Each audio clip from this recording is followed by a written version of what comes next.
Dios, porque Dios siempre es bueno y nos bendice. Ya gracias al Señor pasó la época de calor. Tenía yo una cita bíblica que les quería compartir acerca de Apocalipsis, cuando se habla de las 7 copas y dice, y el ángel derramó la cuarta copa y el Señor le dio poder al sol para quemar a la gente. Y dice, y la gente se quemó y siguió maldiciendo a Dios y no se arrepintió. Dice el profeta Isaías que el sol va a quemar 7 veces más fuerte que ahora. Entonces este calor que pasó no es nada, hermanos, no es nada. Ahora, siempre digo, pero los que viven en otras ciudades no vengan a vivir a Tlaxcala, allá están bien. Tlaxcala es una bendición. ¿Nos faltó luz? No. ¿Nos faltó agua? ¿Hizo el calorón que hacía en otros lugares? No. Estamos bien bendecidos. Y eso que somos malvadones, ¿eh?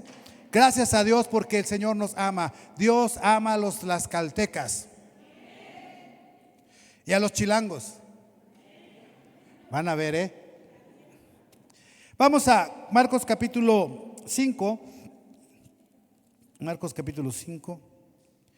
Y vamos a leer, pues yo quería empezar en el versículo 21, pero la verdad es que, bueno, sí, en el 21 es, ¿verdad? Ok. Marcos capítulo 5, versículo 21 en adelante. Y quiero enfocarme, el título de hoy de nuestra predicación es: no temas, solo cree.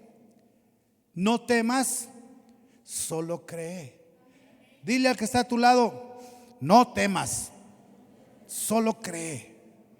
Ahora, vamos a hablar del milagro que hizo el Señor Jesucristo con un principal de la sinagoga, pero es chistoso porque en la historia nos vamos a encontrar otro milagro y tenemos que leerlo. Dice el verso 21: pasando otra vez Jesús en una barca a la otra orilla, se reunió alrededor de él una gran multitud. Eran cientos, probablemente miles de personas que estaban allí. Y él estaba junto al mar. Y vino uno de los principales de la sinagoga llamado Jairo. Y luego que le vio, se postró a sus pies y le rogaba mucho, subrayo mucho, diciendo: mi hija está agonizando. Mira la situación de la jovencita. ¿Estaba qué? No estaba enferma, estaba muriéndose. No sé si ustedes han visto una persona que está agonizando, pero yo sí. Es la cosa más terrible, porque no puedes hacer nada. Y dice, le dijo al Señor: ven y pon las manos sobre ella para que sea salva y vivirá. El Señor estaba en una zona, una región llamada Capernaum, que está a 195 kilómetros de Jerusalén. Estaba a 25 kilómetros de Galilea, que es donde el Señor generalmente andaba. Es decir, que el Señor caminó 8 horas más o menos para llegar ahí. 23 kilómetros son más o menos de la entrada a la ciudad de Tlaxcala hasta Apizaco por la carretera. Yo no sé si tú has caminado al menos 2 kilómetros, pero hermano, y sin árboles es duro. Ahora, el Señor estaba en esta región. Acababa de pasar el milagro del endemoniado gadareno, según San Marcos, y la gente no lo dejaba, y llegaron miles de personas alrededor de él. Y de alguna manera dice que vino el principal de la sinagoga. No vino el sumo sacerdote que estaba en el templo en Jerusalén, sino el principal de la sinagoga de esa región. ¿Quién era el principal de la sinagoga? Era un pastor administrador de la sinagoga. Él era el que decía quién iba a enseñar, quién iba a leer, administraba la situación del servicio en la sinagoga. Era una persona muy conocida en la zona, muy conocida en la zona. Un hombre principal, un hombre con dinero, un hombre con influencia, un hombre con respeto. Viene a ver al Señor Jesús. Muy importante que nosotros miremos esto.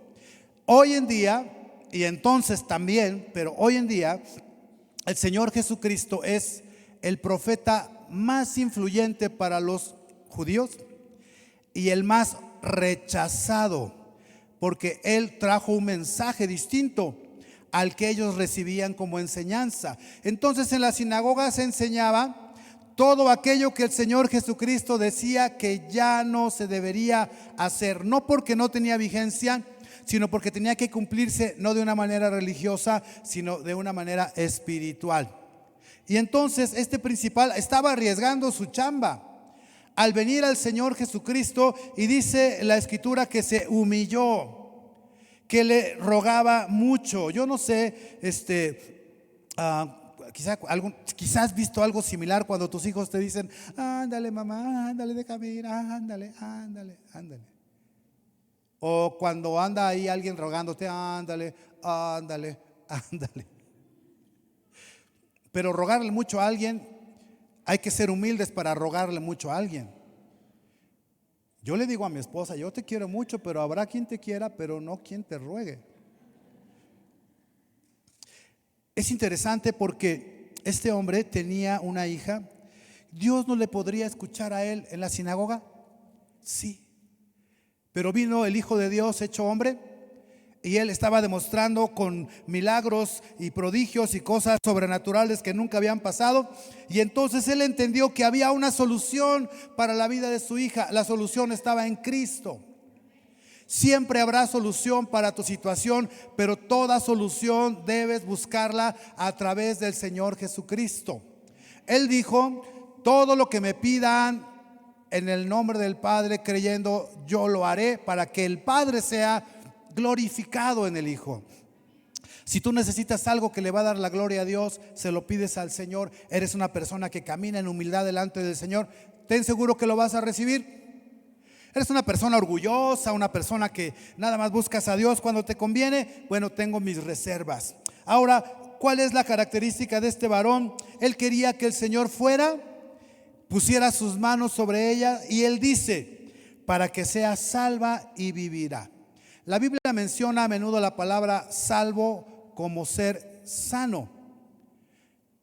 Salvo y sano se usa indistintamente. Y entonces este hombre aquí se utiliza en el Evangelio de Marcos para que sea salva y vivirá. También muchos pensaban que la enfermedad venía por los pecados, y entonces decía: pues queremos que sea salva porque su enfermedad es por sus pecados. Pero no siempre es así. Ahora dice en el verso 24: fue pues con él y le seguía una gran multitud y le apretaban. Quiero enfatizar mucho el punto de que este hombre se humilló. No sé si ustedes captan esto, pero imagínate que hay 2,000 personas o más, y tú eres una persona con una posición social importante y religiosa importante, y tú llegas con un desconocido que dice que es el Hijo de Dios, y tus jefes dicen que está bien loco, y tú llegas y te postras delante de él y tomas sus pies y le ruegas y le dices: Señor, mi hija está enferma, ándale, ven conmigo, yo sé que si tú vas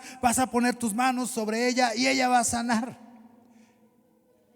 Automáticamente pienso yo que el ministerio de este hombre como que se desacreditaba un poquito, porque al estar rogándole a un profeta que según ellos era un falso profeta, pienso yo que era algo que iba en contra de lo establecido. Y por eso cuando él le ruega al Señor y le dice: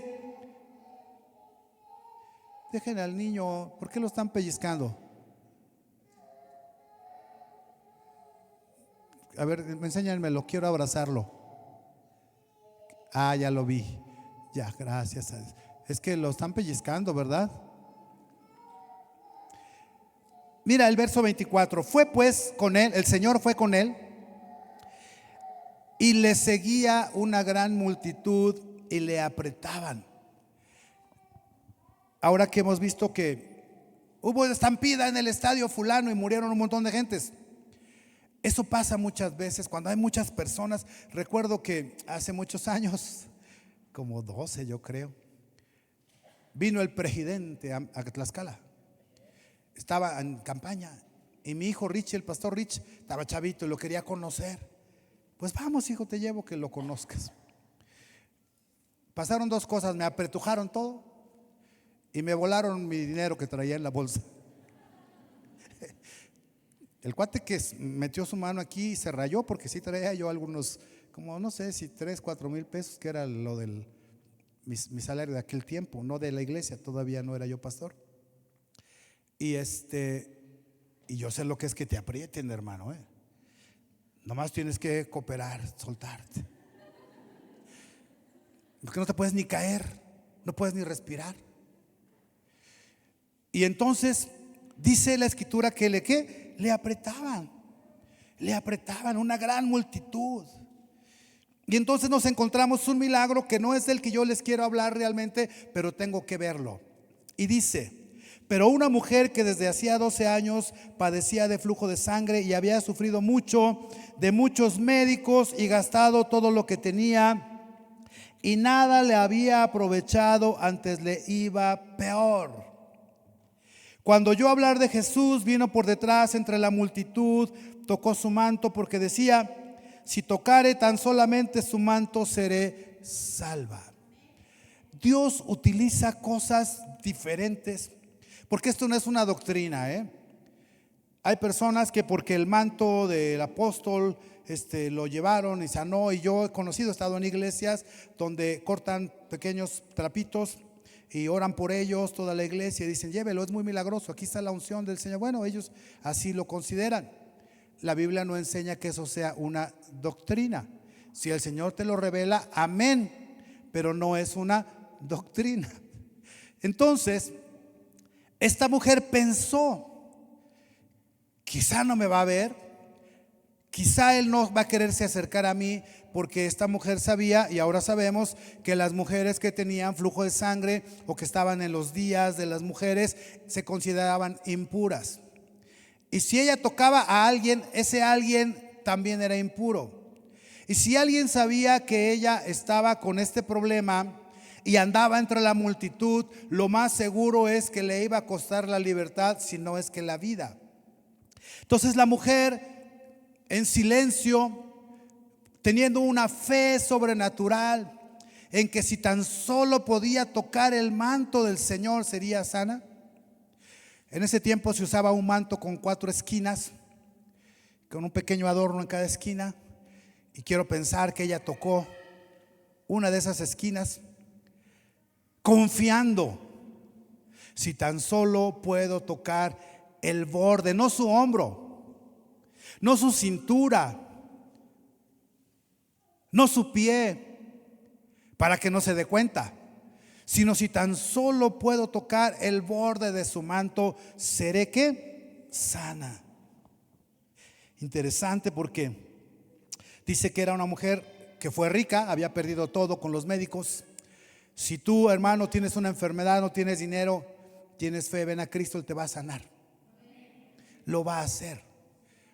Ahora, cuando ella oyó que Jesús andaba entre la multitud, se acercó y tocó su manto, y dice el verso 29: enseguida, diga conmigo, enseguida, la fuente de su sangre se secó, y sintió en el cuerpo que estaba sana de aquel azote.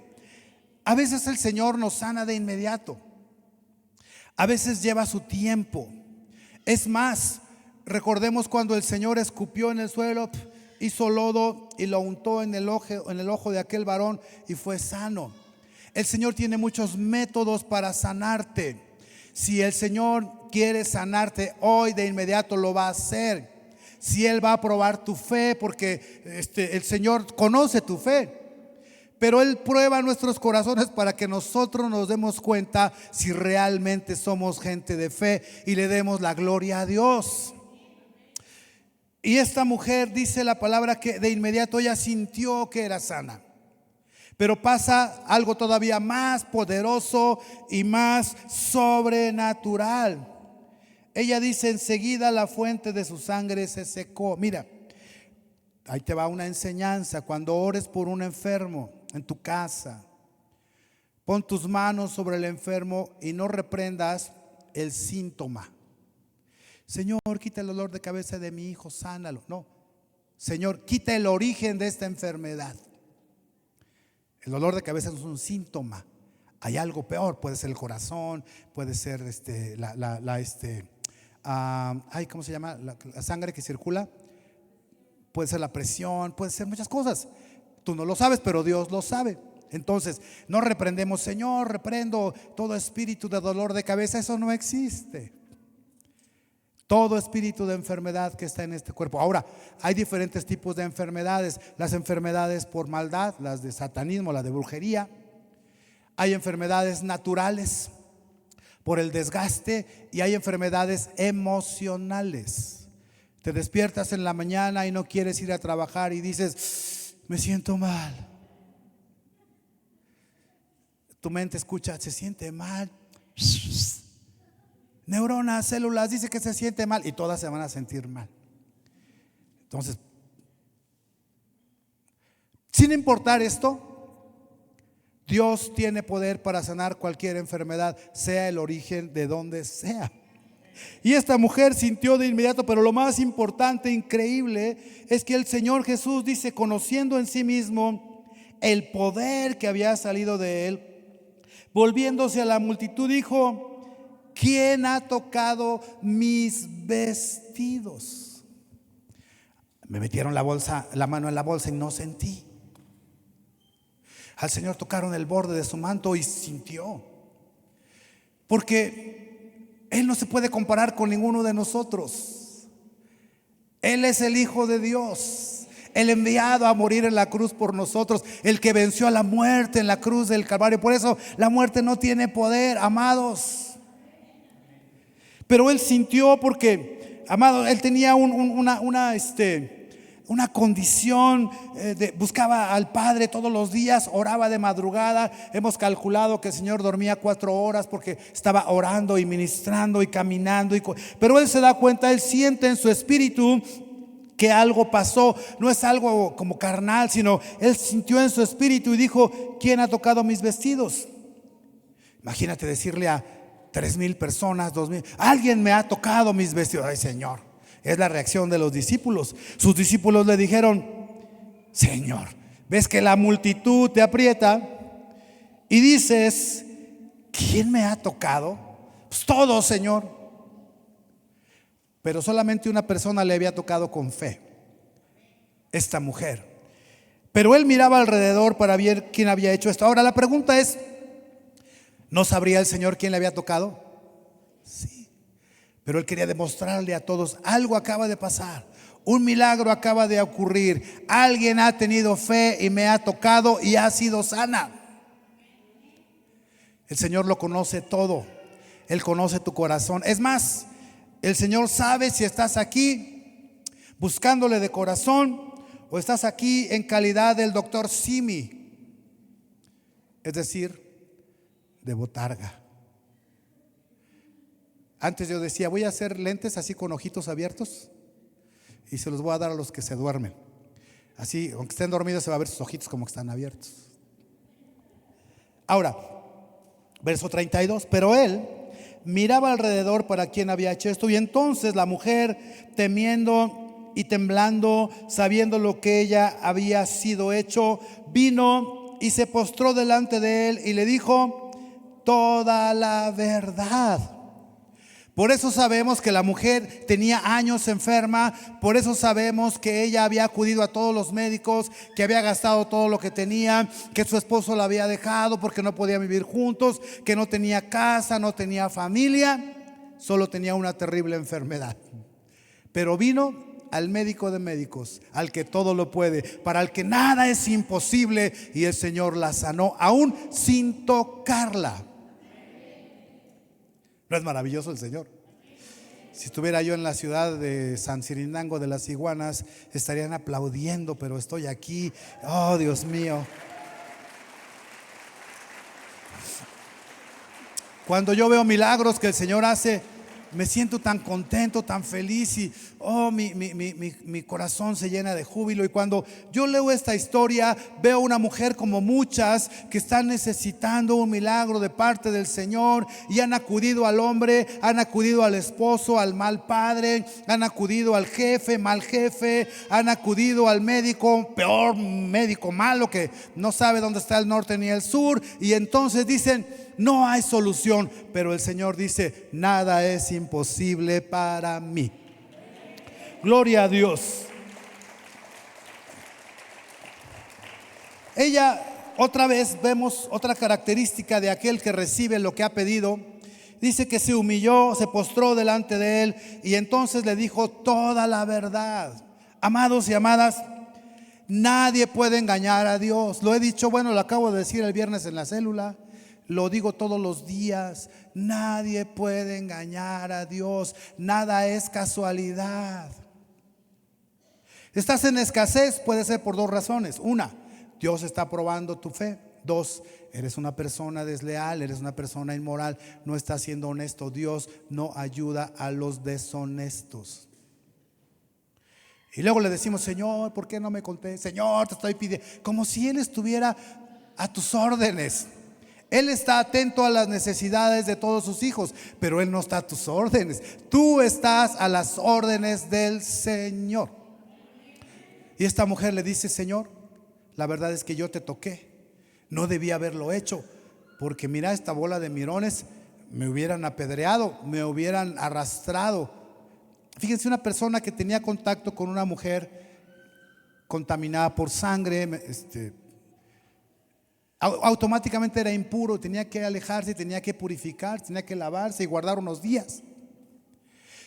Pero la mujer, en lugar de contaminar al Señor, el Señor la sanó. Gloria a Dios. Si tú tienes necesidad, hermano, sé humilde, póstrate delante del Señor, ora a Dios, reconoce, sí, Señor, yo me he equivocado. Aunque tu carne te diga, no, pero si tú eres buena gente, eres bien portado, hasta eres guapo. Señor, tú sabes mi condición, seguro he fallado, ayúdame, ayúdame, ayúdame. Y el Señor te va a levantar. Me gustan las palabras del Señor cuando dice, si alguno tiene sed, venga y beba. Tú tienes que venir al Señor, el Señor no va a ir a ti. La mujer dice, vino, se postró delante de él y le dijo toda la verdad, toda la verdad. Y él le dijo, mira, el Señor tan amoroso, hija, tu fe te ha hecho salva. No le dice sana, ya es sana, ya era. Ve en paz y queda sana de tu azote. A veces la enfermedad es un azote. ¿Recuerdan que en los primeros versículos hablamos de un hombre principal entre la gente, el principal de la sinagoga? Jairo. Jairo estaba ahí parado, maestro, yo llegué primero. Señor, vamos allá, y luego ya vienes y ves a esa mujer, Señor, te estás deteniendo, mi hija está agonizando. ¿Qué no escuchaste que está agonizando? Parecía como que el Señor se estaba tardando, ¿verdad? Y a veces nosotros mismos, cuando le pedimos algo al Señor, parece que el Señor tarda, pero Él no tarda. Él tiene un tiempo para cada uno de nosotros. Y como dice Adán Augusto, los tiempos del Señor son perfectos. Hasta los políticos conocen la palabra, no la viven, pero bien que se la refritean, ¿verdad? Jairo estaba desesperado, pero no dijo nada. Vemos un gran ejemplo ahí. Tenía una necesidad fuerte, pero no le decía, Señor, ándale, apúrate, Señor, yo llegué primero, Señor, a la cola, por favor. Ahorita venimos, vamos a mi casa y regresamos. El Señor estaba haciendo varias cosas. Uno, estaba haciendo que la fe de Jairo se fortaleciera. Si él ve ese milagro, Señor, ¿cómo no vas a hacer algo con mi hija? Segunda cosa, le estaba demostrando a la gente que Dios tiene un tiempo para todo y que Él nunca llegará tarde, pero tampoco llegará temprano, llegará en el momento que se debe llegar. Tercera cosa, estaba mostrándole a la gente que nada es imposible para Dios. Y recuerdo el milagro de Lázaro. Señor, ya tiene varios días de muerto. El Señor dijo, cálmense, no está muerto, está dormido, no lo despertemos. Es lo mismo aquí. Y entonces continúa el primer milagro del que les quise hablar.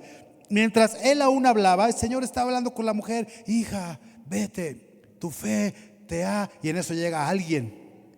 Mientras él aún hablaba, vinieron de la casa del principal de la sinagoga diciendo, tu hija ha muerto. ¿Para qué molestas más al maestro? Tú no tienes remedio.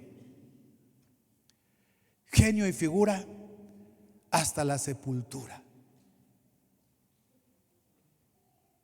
No hay solución para tu problema, hermano. Ahí les voy, aguántense. Un adicto que no quiere ser libre de su adicción, es eso, él no quiere ser libre. Recuerdo un día me llevaron a ministrarle a un jovencito que era adicto. Y llegué a su casa y la mamá lo tenía encadenado. Y yo pues, sí me saqué de onda. Señora, pero es que si lo dejo salir, se va a las drogas. No, pues hablé con este muchacho, lo ministramos, recibió al Señor. Un día se encontró una chica, se casó con ella y me vino a dar las gracias aquí hace como 3 años. Pastor, mire mi hijo, ya traía un bebito. Ya no había que encadenarlo, el Señor rompió las cadenas. ¿Quieres ser libre de tu adicción? Pues nomás dile al Señor: Señor, quiero. Que eres acá bien coscolino y que no puedes porque pues, eres bien irresistible. Dile: Señor, hazme poco resistible. Dame un aroma de zorrillo para que cuando la gente se me acerque, huyan. Siempre habrá una solución, pero tú tienes que cooperar. Dios no obliga a nadie. El Señor respeta la libre voluntad de las personas. Y entonces Jairo, me imagino que se sintió completamente desencajado y así como, y mira lo que dice. Pero Jesús, luego que oyó lo que se decía, dijo al principal de la sinagoga: no temas, solo ¿qué? Cree. La mujer se había decepcionado de todos los médicos, se había decepcionado de su marido que la había dejado por tener ese problema, pero el Señor dijo: hija, vete contenta, tu fe te ha salvado. Ahora mismo el Señor está escuchando que le dicen a Jairo: ya ni lo molestes, ya se murió. Entonces el Señor le dice: no temas, cree solamente. La palabra no temas, o no tener temor, o no tengas miedo, se menciona en la Biblia, dicen los que lo han contado, hay gente que hace esto, 365 veces se menciona en la Biblia. No temas, no temas, no temas. Y alguien dijo: es una para cada día del año. ¿Cuántos dicen gloria a Dios? No temas. Le dicen: no, ¿por qué te pones así?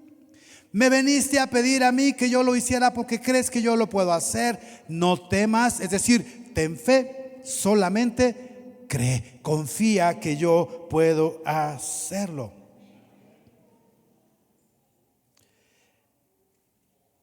Creer se menciona en la Biblia más o menos como 250 veces, 100 de ellas en el Evangelio de Juan. Los discípulos, ese era su mensaje: cree, cree, cree, cree, confía, cree, confía. Fe es creer que Dios existe y que Él galardona, Él premia, Él responde, Él sana, Él da libertad a los que le buscan. Pues no le buscas, andas buscando los médicos, o andas buscando al prestamista, o andas buscando al brujo, o andas buscando a tus compadres. Hermano, pues síguele. Si alguno quiere venir en pos de mí, tome su cruz. Sígame, dice el Señor. Gloria a Dios. Y entonces vamos a ver algo poderosísimo. Diga conmigo: poderosísimo. Ahora pasa algo en los versos que siguen. Se arrancan a la casa de Jairo, que era una buena casa. Pantallas de 60 pulgadas en cada habitación. ¿No lo creen? Dense una vuelta acá van a ver si no viven así. Y no permitió el Señor que le siguiese nadie, fíjate bien, qué importante esto, sino Pedro, Jacobo y Juan, hermano de Jacobo. Pedro, Jacobo y Juan, el hermano de Jacobo. Aparentemente el Señor había perdido tiempo con una mujer enferma, pero como lo dije, en realidad estaba afirmando la fe de Jairo, como lo hizo con sus discípulos a través del milagro que hizo con Lázaro. Y el Señor lleva a 3 personas nada más, 3 discípulos que Él estaba preparando para ser apóstoles. Seguramente eran 3 de sus discípulos que más confiaban en el Señor, que se mostraban más fortalecidos en la fe. Y dijo: ¿para qué llevo a los demás si tienen cara de espantados? A ver, Pedro, Jacobo, Juan, vengan conmigo.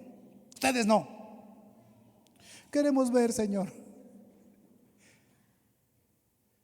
Ándale, sí, Señor. Fíjense, Jacobo fue muerto por Herodes Agripa, fue sacrificado. Pedro, pues todos sabemos que tuvo un ministerio poderoso. Y Juan, ¿qué se puede decir de Juan?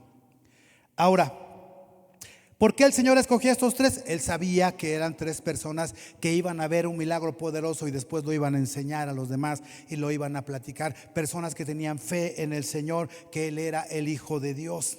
Y entonces llegan a la casa y dice: vino a casa del principal con los tres. Iban 5 personas, 6 con él. Era el Señor, Jairo, su esposa y los 3 discípulos, 6. Y vino a casa del principal de la sinagoga, y miren qué importante, y vio el alboroto y a los que lloraban y lamentaban mucho. Dice la historia que en ese tiempo una persona que moría su esposa, o sea un viudo, tenía que rentar 2 flautistas y un lamentador. No estaban llorando porque sentían la pérdida de la niña, les pagaban. Y entonces se piensa, bueno, si Jairo era principal, tenía lana, pues han de haber rentado ahí como unos 10 lamentadores. Gritaron: ¡ay, mis hijos! Esa era la costumbre. Y entonces, como el Señor conocía todas las cosas, mira lo que dice el verso 39. Y entrando les dijo: ¿por qué alborotáis y lloráis? La niña no está muerta, sino duerme. No regañó a los familiares, regañó a los lloradores profesionales. Hay personas que tienen emocionalmente una debilidad y se les cataloga como tienen una facilidad al llanto, de todo lloran. Estos no, estos les pagaban. Y entre más gritaban, pues ahí viene la propina. Así era. Y por eso el Señor los regaña. ¿Por qué están alborotando aquí? Vámonos fuera de aquí. Todavía se usa hoy en día en muchas ciudades y países que lloren fuerte, para que vean cuánto amaban al difunto. Qué rápido cambiaron de actitud los que se lamentaban. De lamento, los que se lamentaban. Fíjate lo que dice el siguiente versículo 40.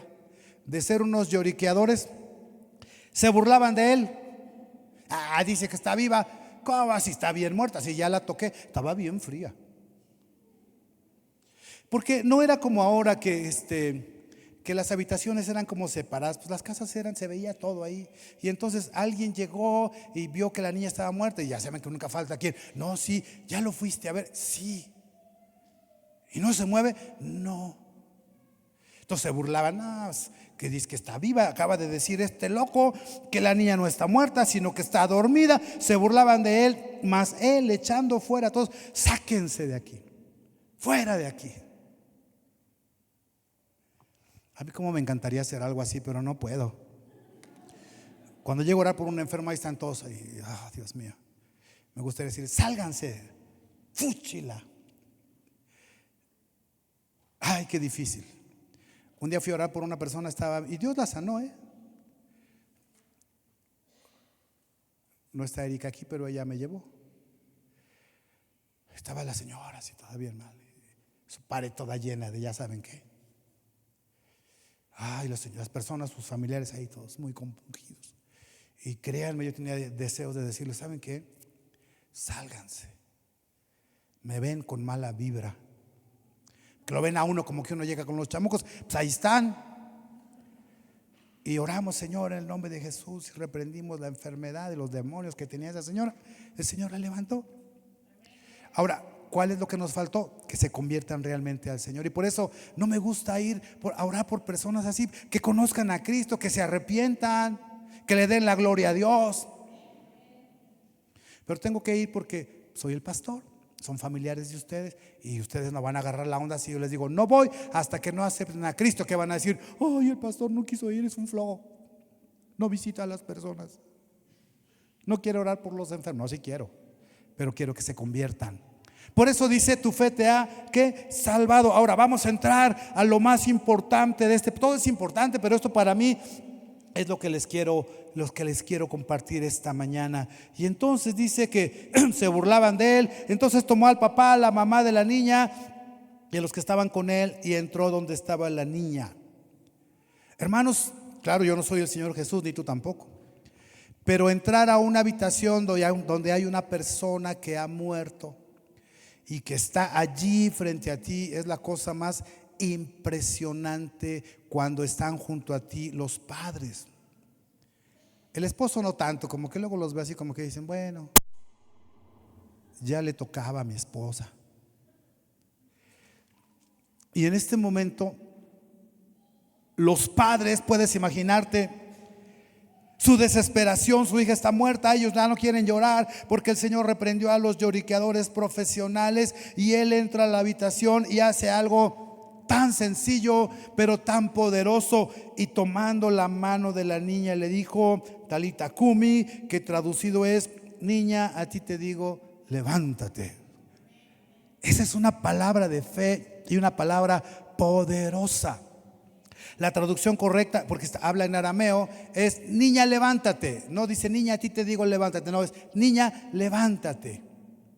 Pero para que comprendamos mejor la traducción, pues los traductores pusieron niña, a ti te digo, no había nadie más. Niña, levántate. Cuidado con lo que le pides al Señor, ¿eh? Cuidado con lo que le pides al Señor. Hay personas que luego cantan, Señor, quebrántame, quebrántame. Híjole, cuidado, te va a quebrantar y no te la vas a acabar. Mejor dile, Señor, muéstrame mis pecados para arrepentirme, Señor, levántame.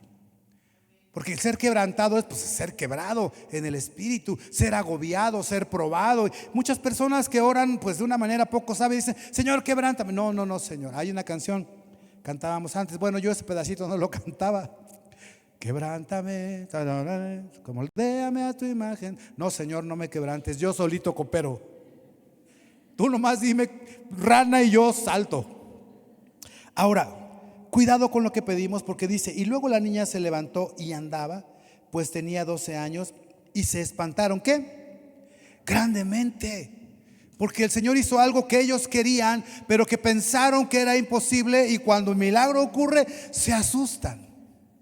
Claro, vieron a la niña muerta de tiempo, porque el Señor tuvo que caminar, no había que pídele un Uber al Señor que tiene prisa, no, había que caminar. Y la gente lo seguía y le estorbaba, y el Señor no se desespera y no los maldice. Bye.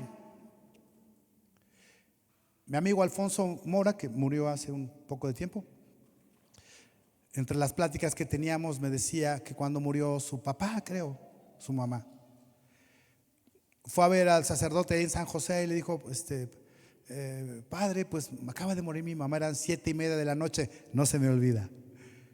Y que este hombre soltó una maldición, es una palabrota, y dijo, ¿no se pueden morir a otra hora? Pues no pueden. Todo el mundo se va cuando Dios dice. El Señor no hizo eso. Me hierve el buche. No dijo eso el Señor. Vamos juntos, vamos. El Señor siempre va a ir contigo si tú lo invitas. Él va a ir contigo. Te metes a tu recámara, a tu cuarto, a tu habitación, a la bodega, donde sea, te postras delante del Señor, eres humilde, el Señor va a estar contigo allí, aunque nadie te vea. ¿Y qué pasó después? Él les mandó que nadie lo supiese y les dijo que le diesen de comer. ¿Qué edad tenía la niña? 12 años. ¿Cuántos años tenía la mujer sujeta al flujo de sangre? 12 años. El Señor les dice que no le digan a nadie, porque sabía que se le iban a echar encima a Jairo. Pero además vemos una aparente coincidencia, como dice la hermana Yuri, una diosidencia. La mujer tenía 12 años sujeta a esa enfermedad. La niña tenía 12 años de edad. El Señor Jesucristo estaba mostrando la perfección del poder de Dios. El número 12 se interpreta como la perfección en las Sagradas Escrituras. 12 tribus de Israel, 12 discípulos, etcétera, etcétera. Y dicen los que estudian las cuestiones de gobierno que el sistema perfecto para gobernar un país es con 12 líderes. Ahora, no importa si tú has sufrido 12 años No importa si tienes 60, al Señor no le importa el número. Lo que quiere es un corazón con fe y un corazón agradecido. Por eso esta mañana yo no dudo que el Señor va a hacer un milagro en la vida tuya, como lo ha hecho en la mía. Pero vamos a concluir con 3 cosas. Y alguien dígale al del teclado que ya es momento. Vamos a concluir con 3 cosas. Los que se están durmiendo ahora digan amén. Ya no, ¿verdad? Ya no se duerme. Miren, primera cosa de lo que acabamos de ver: no tengas temor. ¿Eres un hijo de Dios? ¿Hay hijos de Dios aquí? No tengas temor. Mayor es el que está con nosotros que el que está en el mundo. Segunda cosa, cree, solamente cree. Tercera cosa, sé humilde. Señor, si es tu voluntad, sé que lo vas a hacer. Yo quiero que lo hagas. Lo necesito, pero sé que no lo merezco. Pero tú eres bueno, Señor. Y para siempre, dice la palabra, es su misericordia. Ponte de pie.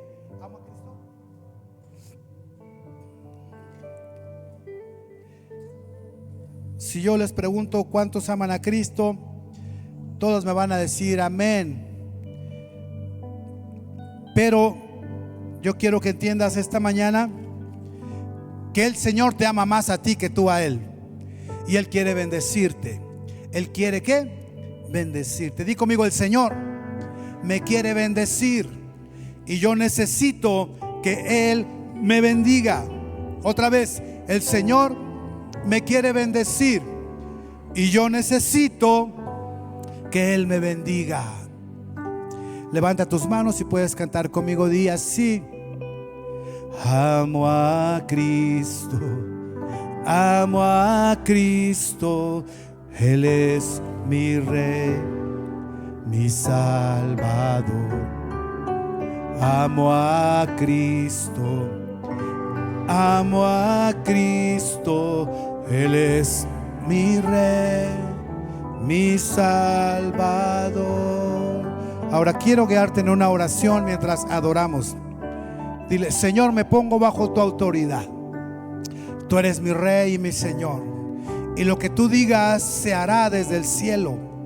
Ni siquiera tienes que poner la mano sobre mí, porque tú lo haces desde donde estás. Tu Espíritu Santo, Señor, puede bendecirme, sanarme, prosperarme. Gracias, Señor, porque estoy bajo tu autoridad. Ahora vamos a decir: su nombre poderoso es. Su nombre poderoso es. Su nombre es Rey vencedor. Toda rodilla se doblará. Él es mi Rey, mi Salvador. Una vez más, su nombre poderoso es. Su nombre poderoso es. Su nombre es Rey vencedor. Toda rodillas se doblará. Él es mi Rey.